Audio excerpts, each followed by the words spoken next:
but if you want, we can kind of just jump into it and then like talk about all the fun things you kind of do. Yeah, I just do you have my last name ready to be said out loud? Sorry, that was such a weird way of asking that. I haven't finished my coffee yet. Reyes. Rivkah Reyes. Yeah, nailed it. Sorry. I did a show last night where the host called me Rivkah Reyes, and I swear I said my last name out loud so many times in front of this lady, but she still Rivkah Reyes, and I was like, oh, and I didn't want to like correct her on stage because I felt like that would be dickish. My little Midwest apologetic for my existence vibe, you know? Yeah.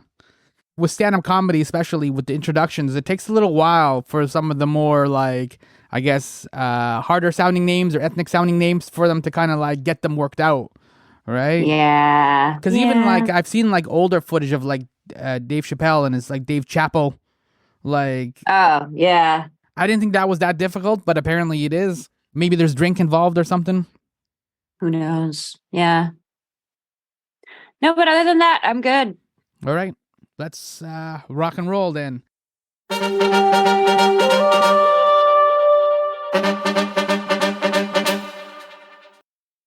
Yo, welcome to My Summer Lair. I'm your host, Sammy, the Pete Best of Spinal Tap, Younan.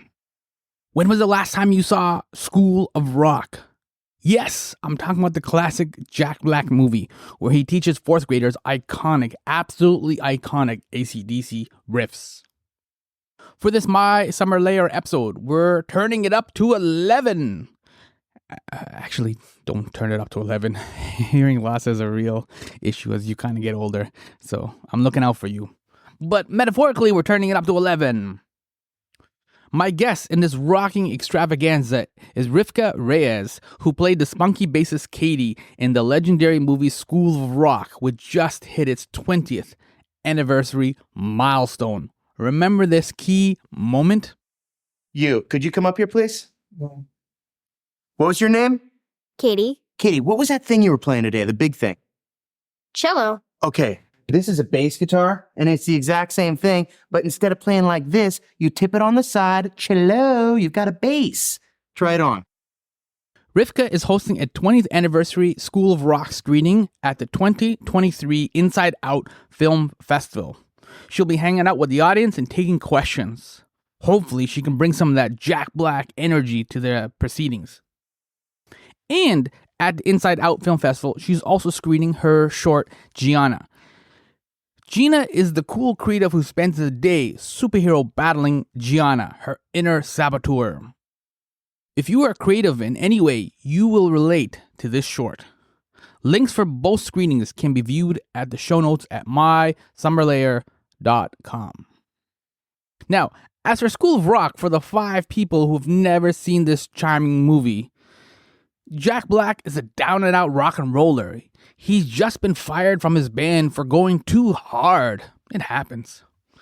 It seems the man has gotten him down. It seems the man doesn't want him to achieve his dreams. He subsequently poses as a substitute teacher, aka Mr. S, at a prestigious prep school. After witnessing the musical talents of the kids in his class, he understands the man can't keep him down forever. So he unleashes a rock and roll curriculum for the young kids, and together he assembled one of the most unusual rock bands you've ever seen. And they exist in a universe where Kiss exists.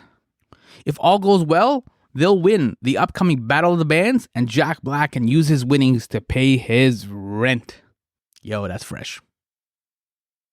My conversation with Rivkah details her unforgettable experiences on the School of Rock set, which includes a Ouija board, what Halloween is like at Joan Cusack's house, working on her new short Gianna, and, of course, the enduring impact that School of Rock has had on her life and in the lives of fans worldwide. What you're about to hear is a lively ride of laughter, nostalgia, and music. That's the joy of rock and roll. So let's kick out the jams and get this conversation started. Sound, the final frontier. My Summer Lair is an enterprise a pop culture voyage with a continuing mission to explore strange new worlds, to seek out new creators and celebrate established producers, to boldly go where no podcast has gone before. And now here is your host, Sammy Younan. So I want to welcome you back to Toronto because I know you will be coming back. TIFF obviously was where the premiere for School of Rock was 20 years ago. And now, of course, this time you're coming back with School of Rock for the Inside Out Film Festival. That's quite a creative, professional arc for this movie. Like that, I can't even believe that it's 20 years old. I know. Yeah, it's kind of crazy, right? I mean, I am reminded of it often. But yeah, it's just dawning on me really that 20 years ago that this movie was coming out and changing not only my life, but the lives of millions of people, who saw it. And all of us, the cast, we're all just so excited to be celebrating 20 years of School of Rock, And I have to say, I watched it again this weekend. It still holds up for a 20-year-old movie. It's funny, it's warm, it's the kids are great in it. It holds up. Yeah. Not a lot of movies from 2003 hold up in 2023. Yeah. And you mentioned the cast, for example, I think a lot of people don't realize Mike White is the White Lotus guy on HBO. Yeah. Not a lot of people realize Mike White was on Survivor either, but it was funny seeing all the Twitter discourse about it because whenever the season finale of White Lotus season 2 came out and HBO, they have the little post episode documentary bits after, and Mike White was interviewed for it, and a bunch of people were like, "Oh my God, that's Mike from Survivor," and then half of the people were like, "Mike from Survivor," and the other half were like, "Mike White is Mr. Schneebly from School of Rock." They were so confused, and then I was just like, "This will blow your mind. He wrote School of Rock and starred in it, so a well-rounded guy." Yeah, it's a strange career. And another one who's had a strange career but a fun career too is Joan Cusack as well. Both of you from Chicago. Is there any connection there, or is that small world? Yeah, actually. No, it is a really, really weirdly small world. So tiny that on the first day that we were having table reads for School of Rock, we didn't know who was playing Ms. Mullins yet. And then when she walked in, I was like, "Joan?" She was my neighbor. Actually, we lived around the corner from each other when I was a kid. So it was literally the smallest world happenstance thing. But yeah, it was crazy because I always knew Joan as I didn't really know her as an actor. I really knew her as the cool lady who lived around the corner who on Halloween gave out Capri Suns for trick-or-treaters. Oh, that's a good house to get out. Yeah. Isn't it? Yeah, no. I mean, she always dressed as a ghost. It was great. It was yeah, she would wear a full white tracksuit and paint her face all ghostly, and she would just sit on her porch and hand out Capri Suns. Sometimes there would be Doritos. But you had to come a little earlier for the Doritos. Yeah, the Doritos went quick.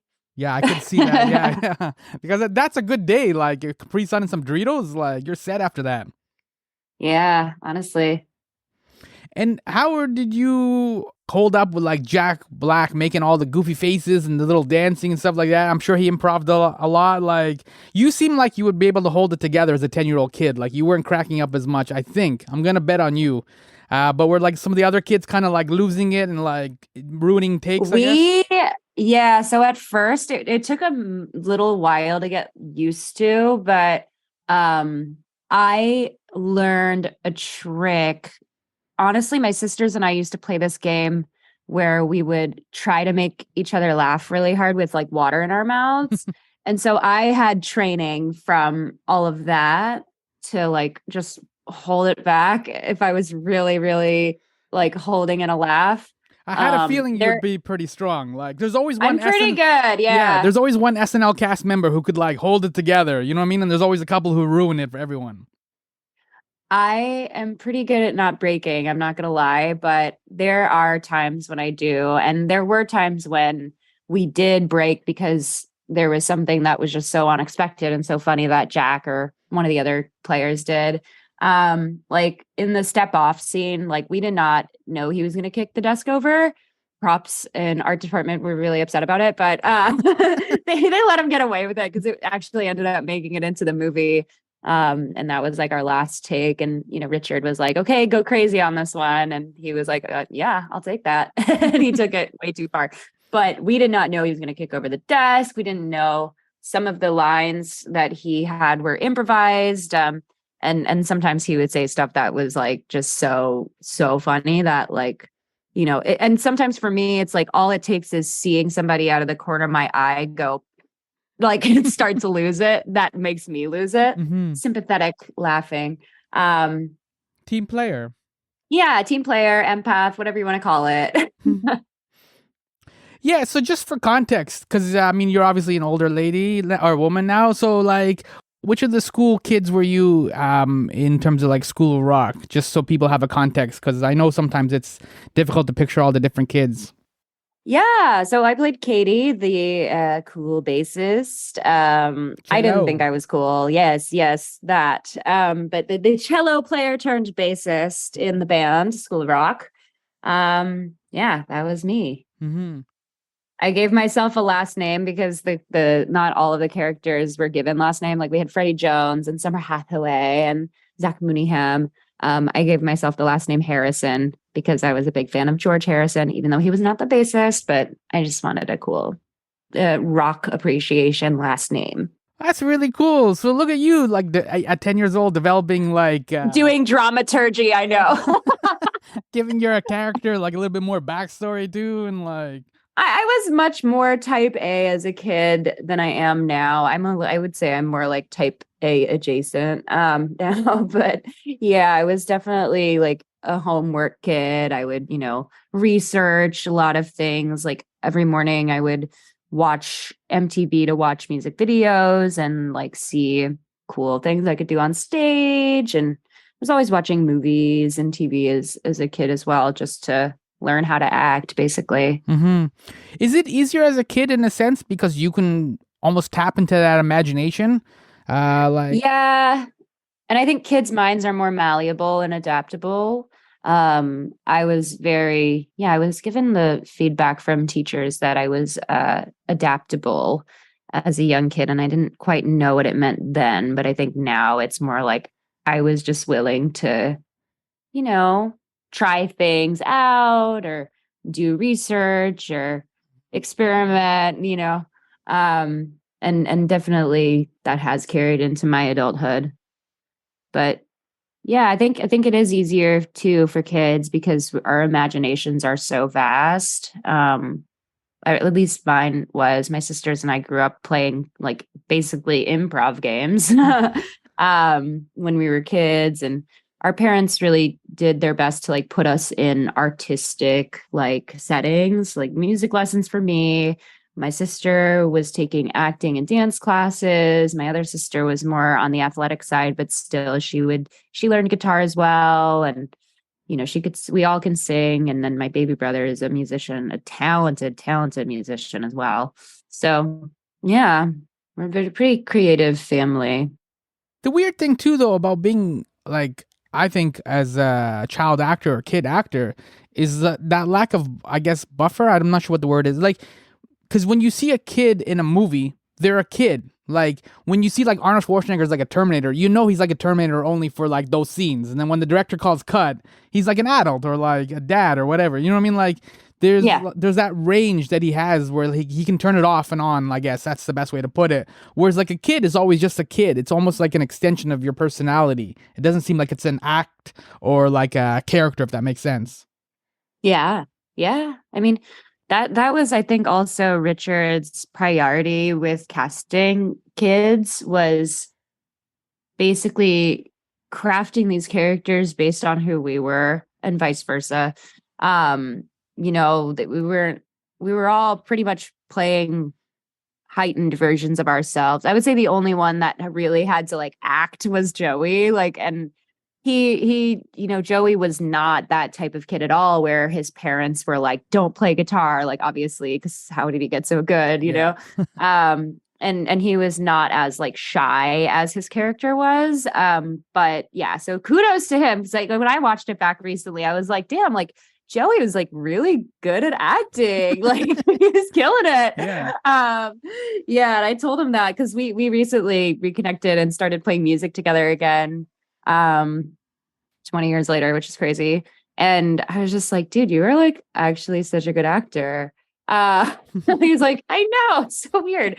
And that was his first job. Like, I mean, it was my first job too, but I didn't have as much like emotional stakes, I think, as his character did. You didn't develop more of a backstory for your character, for Katie? Oh no, I did. I feel like Katie was like playing cello because that was like the instrument that she, I guess, like wanted to play, and then was given the bass and saw it as like challenge accepted, like, oh, this is actually nothing like the cello, but I'll try it. Hell yeah.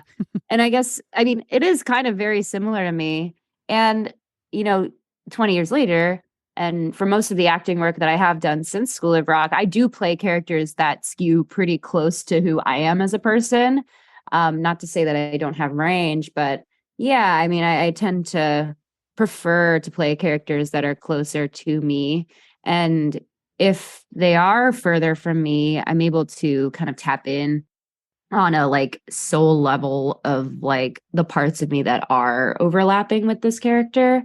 But I'll always be grateful that, Richard didn't want us to like add on any affectations or anything that were like not authentic to us. I think that makes him a really brilliant director, like letting the actors kind of create the character, and serve the script with parts of their personality rather than trying to throw stuff at them that doesn't necessarily make sense. Yeah, like a kid can be a kid. Like you guys all seem like really authentic in the film. Yeah. Right? And like especially when Jack Black comes in and he's like got all this like manic energy and you're like, what's happening here? Like, especially because he's so himself in everything he does, right? So, I think it was a good gift that we were paired with somebody who is so authentically themselves, like Jack. That way we could also feel the freedom to do that. So in a weird way, I know you were 10 or so when you did the film, but is it almost like high school? Because you guys still get together. You guys did like a reunion back in 2013. Like it almost feels like a high school kind of vibe, the way you kind of get together and still see each other and like connect. Yeah. I mean, we are a little family. We're, as much as we can, we try to get together. Brian Faldudo, who played Billy, lived in LA for like a couple months ago, and he was in town, and we tried to like go to the gym together, and like, he even had a show at the Hotel Cafe, which is a venue in Los Angeles, and got a little band together and asked me to play bass. And I was just like, for you, I would do anything. Like, absolutely. I mean, they are like my siblings, to be honest, because we did have this, 3-4 months of filming together. And then an additional, like, however long of press and touring and, premiering the movie all over the world, where we did just like really get to know each other. And I feel like, I'll speak for myself only, but at school, I didn't have as close of friends as I had made on set, because we were all kind of there for this shared purpose of making this piece of art together. And there was nobody like really that I grew up with, aside from my sisters, that I felt that kind of bond with. Because I was taking classical guitar lessons by myself. I wasn't on any team sports. I wasn't doing any like theater or dance or anything, team or ensemble based really. And like my school, we did plays every once in a while, but I never did them because I was always too busy with guitar stuff. So yeah, it was like my first time having that experience of being in a band, like, having that group conscience. to, kind of hold a group of people together. And ever since then, that's like what I've been seeking and what I've enjoyed. And it's been just such a gift to have, like, it's a blessing and a curse because I was spoiled. Like, School of Rock was such a good experience for my first time being in a film, or acting in general, where I've had a couple of other not so savory experiences in film, like with, certain other actors or directors. But like with School of Rock, there was really no booger on set. Like, everyone was a good person and we all had a great time. Yeah, that must be difficult too. Like you said, you're going all around the world. You had this really great experience. Like, to have success at such an early age. And I mean, I don't know what success is for you at 10, 12 years old, right? Like, when you're starting to figure this stuff out. It's almost like a baseball player who hits a home run the first time he's ever at bat, right? In a major league game. And it's like, can you do that again? Like, it's a weird thing that now to have this kind of weird pressure, isn't it? It put a lot of pressure on me for sure. Like the first thing that I ever auditioned for ended up being a success and ended up being like so successful beyond my wildest dreams that, yeah, all other auditions kind of fell by the wayside. My mom was like, "You're such a natural. You've got this in the bag." And in the back of my mind, I was hearing like, "No, you don't." Like, Mm-hmm. and that's kind of when that like inner chatter, like saboteur voice started for me. I mean, I was 10 and then, started auditioning for things right after we finished with School of Rock. I got an agent right away and I started auditioning for Disney shows, Nickelodeon shows, other, sitcoms and movies here and there. I auditioned for the like Nativity Story movie to play the Virgin Mary when I was like 13. I was like, what? No, thank you. I was like, I don't think I could do that justice at all. And I just, went into it with this mindset of like, that was a fluke. Like, that was a one-time thing, I think. But obviously, like, no casting director wants to see a kid come in with that energy, Mm-hmm.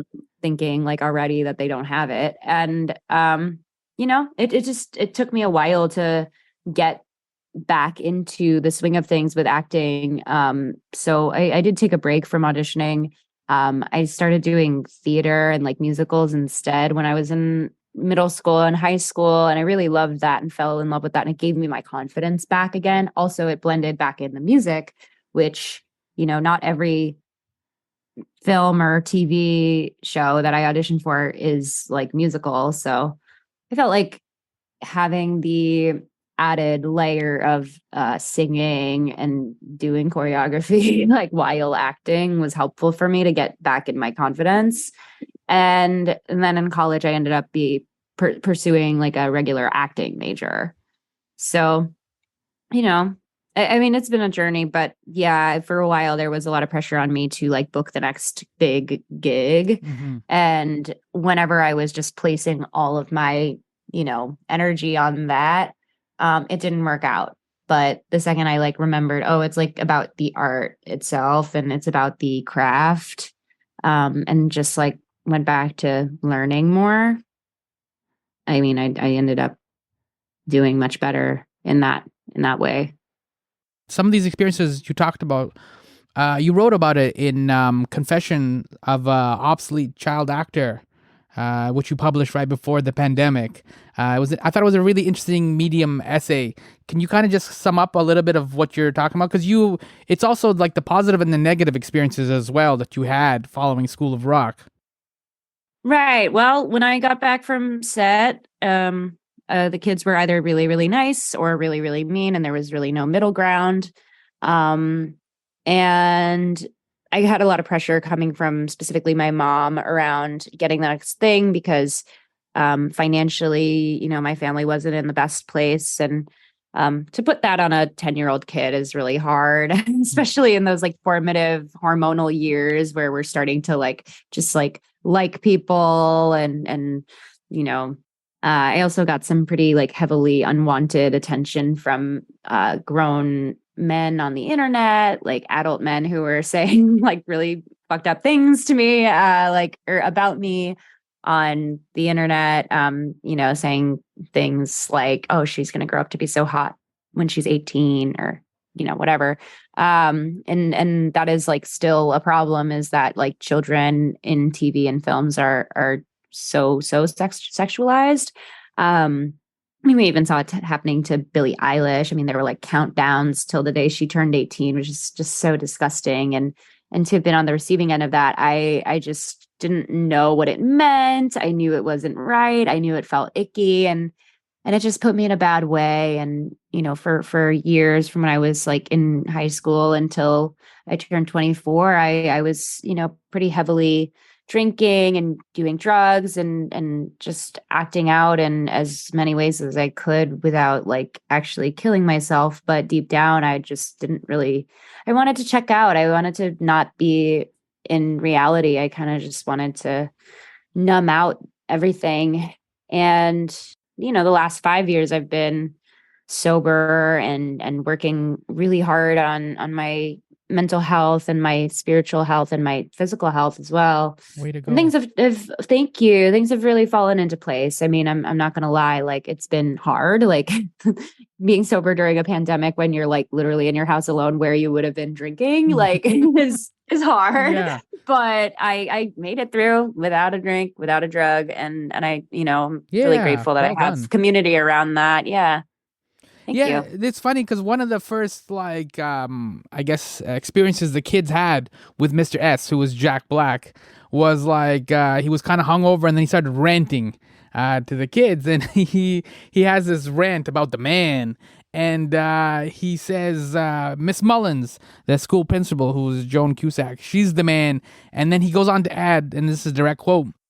So don't waste your time trying to make anything cool or pure or awesome, because the man's just going to call you a fat, washed-up loser and crush your soul. So do yourselves a favor and just give up!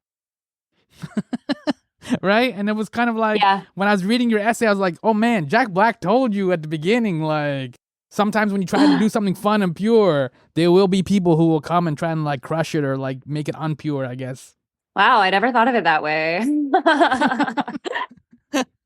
Whoa. Yeah. Mr. S's class had like lessons. No, that's the whole thing, is that like we were not learning, valuable life lessons. Sure, we were learning, math and science and all of that, but the real lessons are, and I feel like a lot of people, I could probably guess that everybody has like at least one teacher that really changed their lives in school in those formative years. And yes, like in the movie, Mr. Schneebly was ours, but I got to give it to like any creative writing teacher I ever had. Like I remember specifically in high school, I took a creative writing class, and we like were encouraged to write a play based on something that happened in real life and, make it fiction, but also like, bring your story to the play. And I got to write a little short play about like some experiences I had with like abuse. And it was just really, really valuable, like to be able to learn to bring parts of my personal story to art in a way that was healthy and cathartic. That really, really changed my life. Mr. Hansen, shout out, senior year, Lincoln Park High School.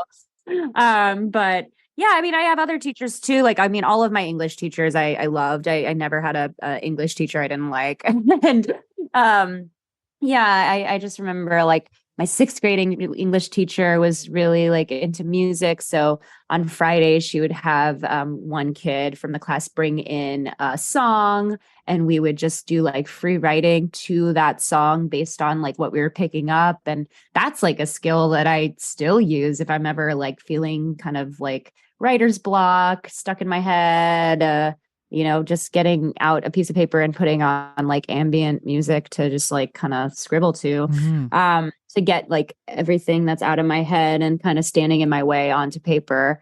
So yeah, these are like really valuable life lessons that I think like all teachers should be teaching, but I get like in a math and science sense, you're not always going to have time to do that because you have to explain quantum theory. Yeah, eventually you got to get to something But yeah. real. But you do need to know about the man and how he'll crush you, right? So it's like, Totally. I mean, I don't remember anything I ever learned in any math or science class at all. Like, I think I've learned more on TikTok and YouTube in the last 5 years than I have in any school class I ever took. But all of the creative stuff and spiritual stuff has really stuck with me. you were just talking about like getting the stuff out of your head and onto the paper. How do you navigate either the filter or the fear, I guess, to be that open and that vulnerable and to like, even like that essay that I mentioned, Confessions of a Obsolete Child Actor?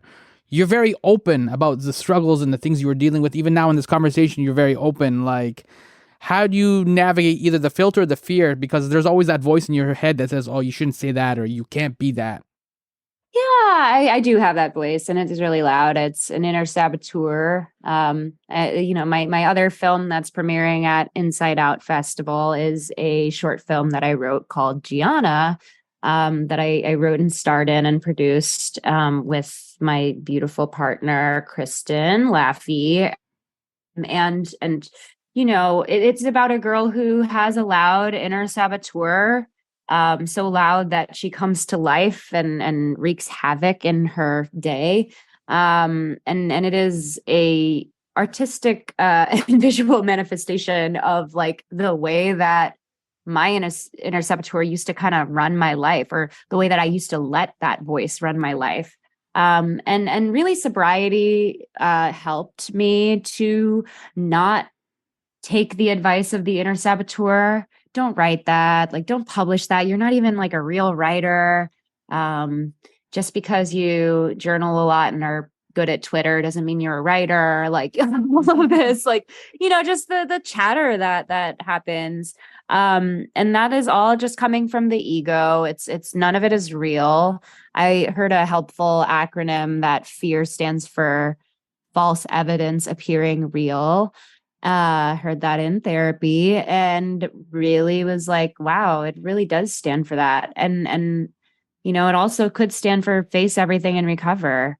So I choose to face everything and recover by putting my writing out there, by writing this short film and other projects that are like based on a true story, or based on parts of my life, and You sharing do a lot it of, like, because comedy musical kind of stuff too. yeah. I mean, that, like, my characters that I play on stage are kind of just, manifestations of my real anxiety and depression. They're, the songs that I write are just me kind of streamlining my anxiety and depression into music that I hope makes people laugh, out of a place of relatability, out of a place of, oh my God, I've totally been there. And I do it all just to reach other people who are going through the same thing, or maybe don't know how to put into words how they feel. Because so many pieces of music and art and film and TV and literature have shown me that too, where I go, oh my God, like I never thought of it that way. That is what I go through. There was a TV show called Love on Netflix that it was a Judd Apatow show, starring Paul Rust and Gillian Jacobs, and just watching her character, I was like, oh my God, I need to not drink anymore.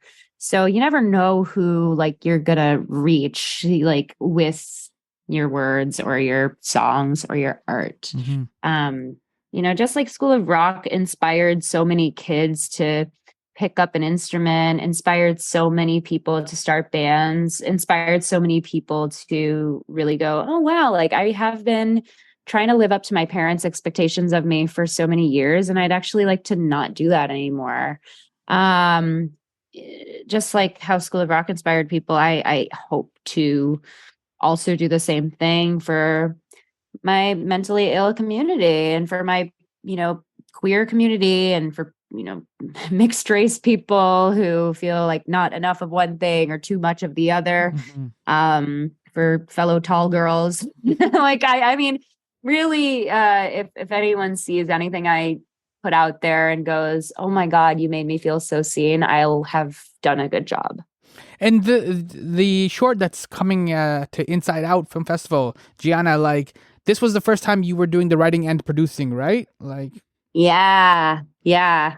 so how was that experience? And you felt good, and you felt like you're addicted now, and you want to do more of this? Yeah, absolutely. I mean, it was the best 3 days of my life. The crowdfunding part I did not like. I don't like asking people for help, which is something that is a theme in the movie Gianna. But yeah, I definitely, once we had the funds secured to make it, I was like, let's just do it now so that we could submit to festivals for 2023. And we made it over 3 days and then edited it pretty much right away and had it done by end of January of this year. And I'm just so excited. Inside Out is the first of 3 festivals that we'll be screening it at, 3 plus. I'm sure there will be more, but yeah, I'm just so excited to be bringing something I'm in back to Toronto. I have a lot of friends in Toronto that I met over like TikTok and the pandemic. So I'm really just excited to meet them in person and to be back in Canada. Yeah. Yeah, there'll be one night where you premiere that short, and then there'll be another night where you do like the School of Rock, and I guess you'll be taking questions from the audience. Yeah, that is true. I'll be screening Gianna on June 1st at 9 at the TIFF Lightbox. And then I think also at the TIFF Lightbox the next day, June 2nd, is the screening of School of Rock. That's great. Well done. Like, what's next for you? Are you going to be working on another short, or are you just going to like work on more music? I wrote another short that is for me and my partner Kristen to star in together. We're going to co-direct it. It's going to be co-produced by us again. We make a really good team, like artistically and in like a romantic way. So we just want to keep working together on whatever we can. And yeah, that's another short that I've got in pre-production right now. And then I've got a script for a feature that I have in the can. Just, looking for the right place and time to do it. Obviously, there's a writer's strike going on, and I am not trying to cross the picket lines and try to sell it to anybody at this moment. But I have it ready to go for whoever is interested in making it happen. I have a dream cast already picked out in my head. And again, it's like another, comedy about something very real that happened to me, during the pandemic. I was going through a breakup with a man and coming out as queer. And one of my friends who is also sober was going through a divorce, and we like kind of bonded together over that. And I have like loads of other scripts that I want to write that I have little outlines for in my phone. And I'm just, one day at a time, writing as much of it as I can, and just getting ready. That seems to be the theme for this conversation, was like a lot of it is just community. The first community found in School of Rock, now working on these short films. You found the right kind of creative people that you can kind of be yourself and like share these I really stories. have.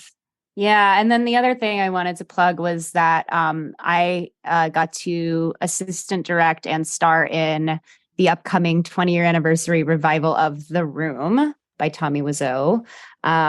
We shot it all in one day. We shot the entire film, The Room, in one day on a soundstage. It was great for Acting for a Cause, and it stars Bob Odenkirk and myself and Arturo Castro and Mike Flanagan and Kate Siegel and a bunch of other people, Cameron Kasky, Brando Crawford, and Greg Sestero, who was in the original film, not reprising his role as Mark, but as a different character.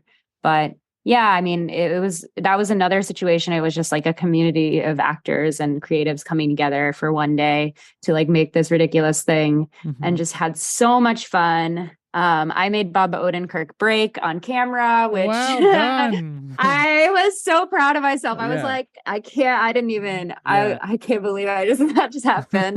There's actual footage of him like cracking up. Yeah. So that was like one of the proudest moments of my entire life. That goes in the eulogy. That goes in the eulogy for sure. Yeah. I hope that Brando Crawford, my collaborator in music and in film, for acting for a cause, does say that when I go. Yeah. I mean, how was it's got a lot assistant of cool stuff directing? coming up. Assistant directing was fun. I am, like I said, I'm type A adjacent. So directing, I don't know if I could do by myself, although I love it when actors who are on a TV show direct an episode. I think that like when Emmy Rossum was directing episodes of Shameless, and now like when Lena Dunham was directing episodes of Girls and stuff, I was like, I think that would be cool to like be on a lasting TV show and then direct an episode. Yeah, we've seen a number of Star Trek actors who directed Star Trek episodes. Yeah, totally. Are you a big Trekkie? I do watch. Yeah, I like Next Gen and Voyager. Those are my two jams. What about you? I've only seen Picard because I had a friend on it, but I Are you coming over now to the dark side? Or are you like maybe a little bit. Yeah. I auditioned for one of the new iterations of a Star Trek show. So I did watch like a lot of it just to kind of get the, the tone and the genre my body, because it's so not like my thing. I don't think I've ever seen a Star Wars movie in its entirety, except for the first one that Kylo Ren was in, because I'm a big Adam Driver fan. Okay. So I was like, have to see Star Wars now. Yeah. Now I have a good reason, but I can't even remember the name of it at this point.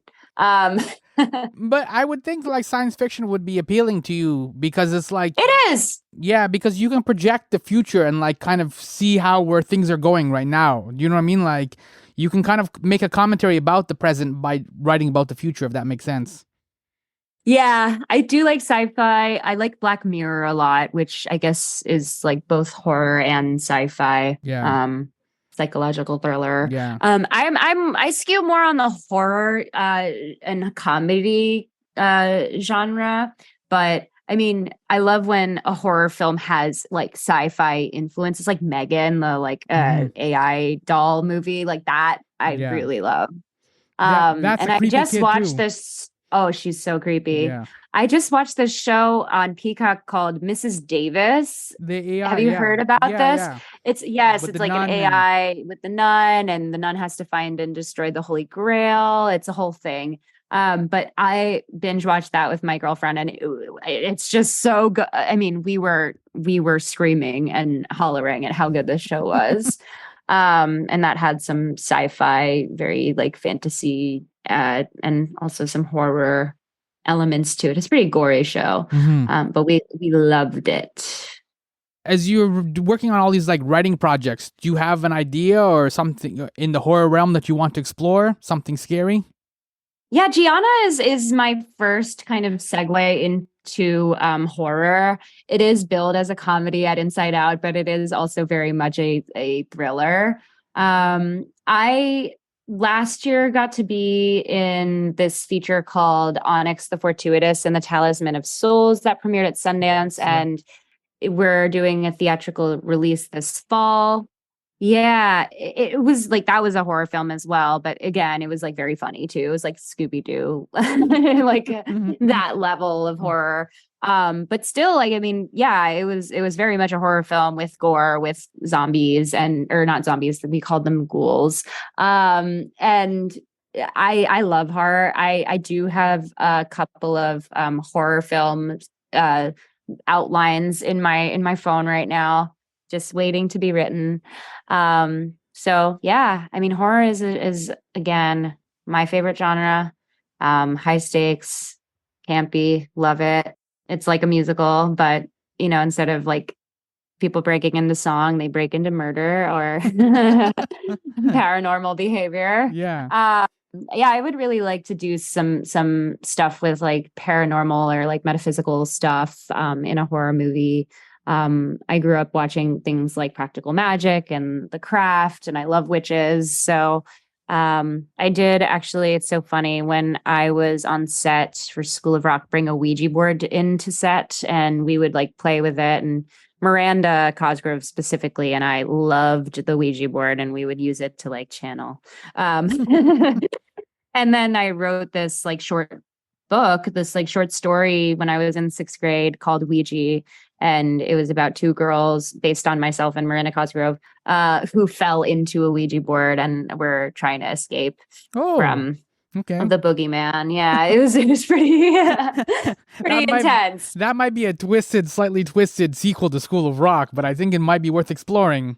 You know, honestly, I feel like Ouija would stand on its own as a pretty good like horror film, or like a, you know, like a family friendly fantasy world film. Yeah, I don't remember like too much of the detail of the story, but I do remember there were like several quests that had to be gone on, and in order to get out. Yeah. In order to get out of the Ouija board, you had to go on a couple quests actually. But yeah, might revisit that one. Yeah. You never know. Did you guys end up summoning anything on the School of Rock set?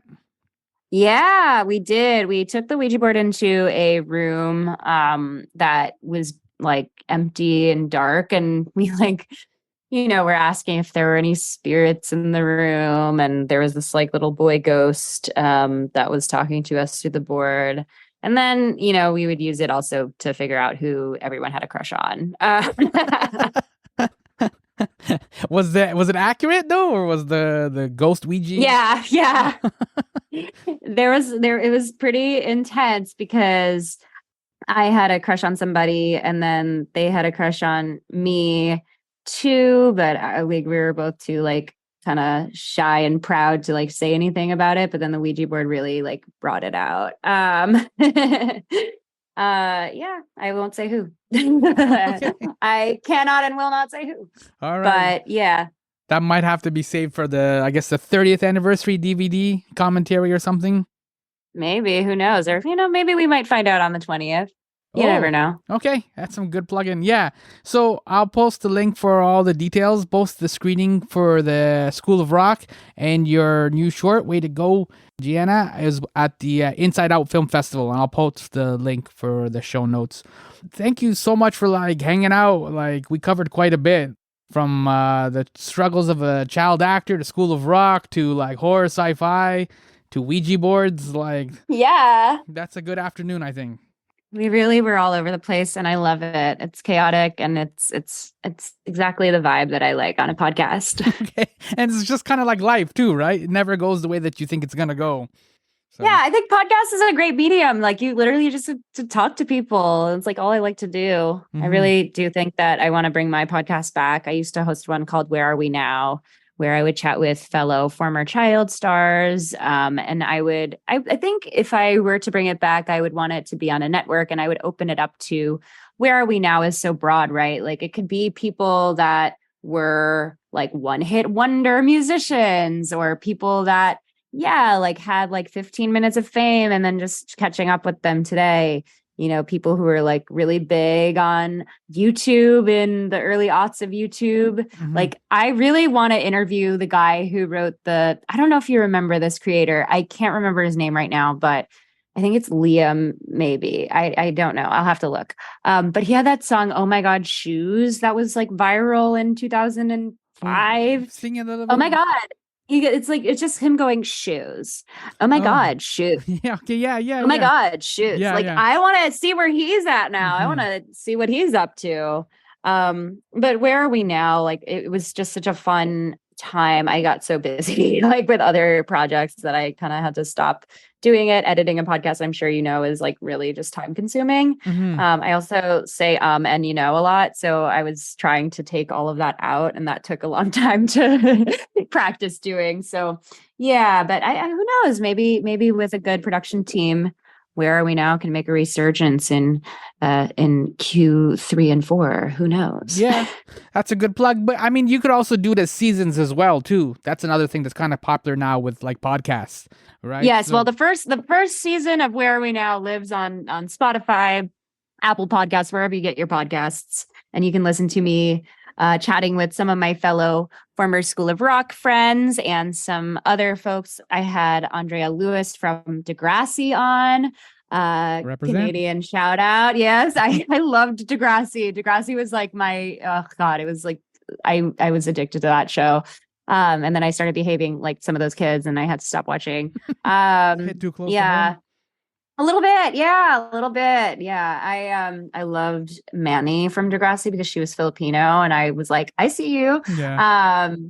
As It's a funny fellow because like Filipina. a lot of the American content is like Disney kind of shows, Disney Kids, iCarly, Saved by the Bell. It was a lot more. It was the first gritty Yeah. like show that I watched that featured people my age, and I was just like, "What is this?" You know. And now we have Euphoria, which is like Degrassi on ketamine, I guess, or Molly or fentanyl.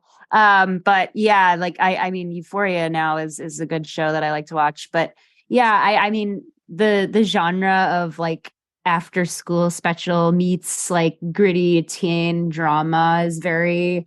I like that too. I would love to write for a show along the lines of like Riverdale or something like Degrassi one day too. I think I would have a good time getting into that juicy teen drama just because I know it so well. But yeah, I've had, guests from Hannah Montana, from Cheaper by the Dozen, from Sunny with a Chance, and a bunch of other Disney and Nickelodeon shows, iCarly. So you can check that out. And there's also a really nice tribute to my School of Rock brother, Kevin Clark, on there. We were supposed to record an episode like a couple weeks after he passed, but he passed. Was, so 2021.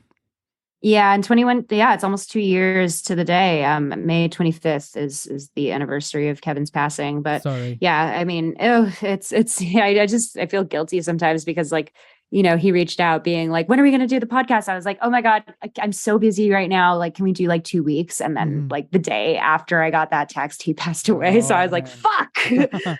Yeah, he stopped he's an example of what you're talking about, where I think he stopped for a while doing a lot of acting. Like he didn't seem to do a lot of stuff following School of Rock. He never acted after School of Rock. He auditioned for a bunch of stuff. He, was the best actor out of all of us. And he like really, watching it again, I've been like so like wow, like floored by Kevin's acting in School of Rock.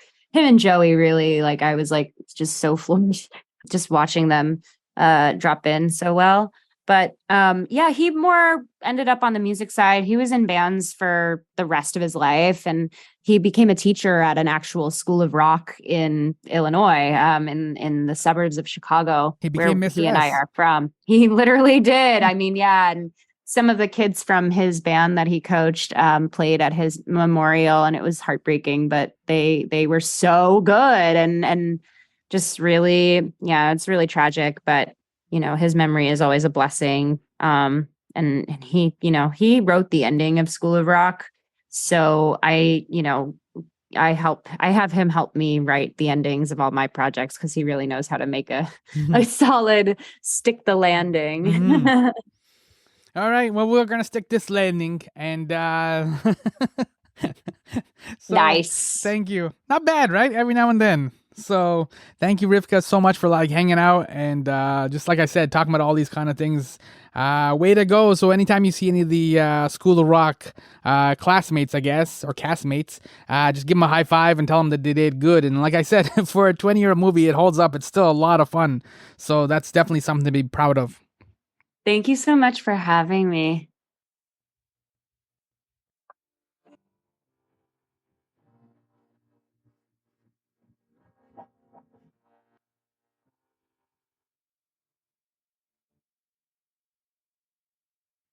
Yo, that was Rivkah Reyes, who you first met as Katie in the School of Rock, and I'm Sammy, host of My Summer Lair. A couple of times, Rivkah mentioned School of Rock's director, Richard Linklater. He's behind the camera for Before Sunrise and Before Sunset, 2 excellent movies. If you haven't seen them, that's your pop culture homework.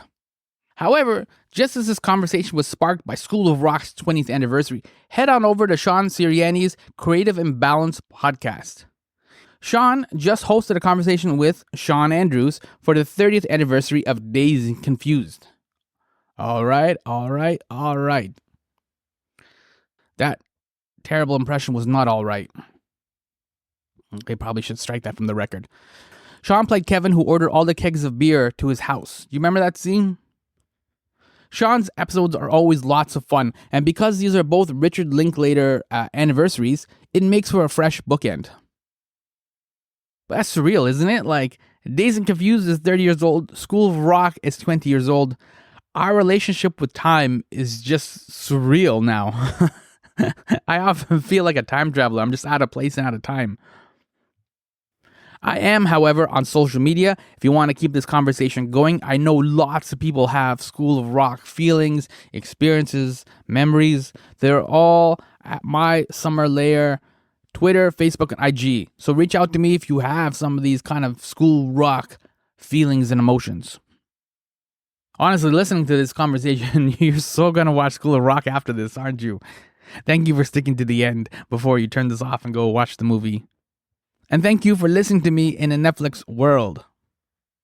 School of Rock, yo.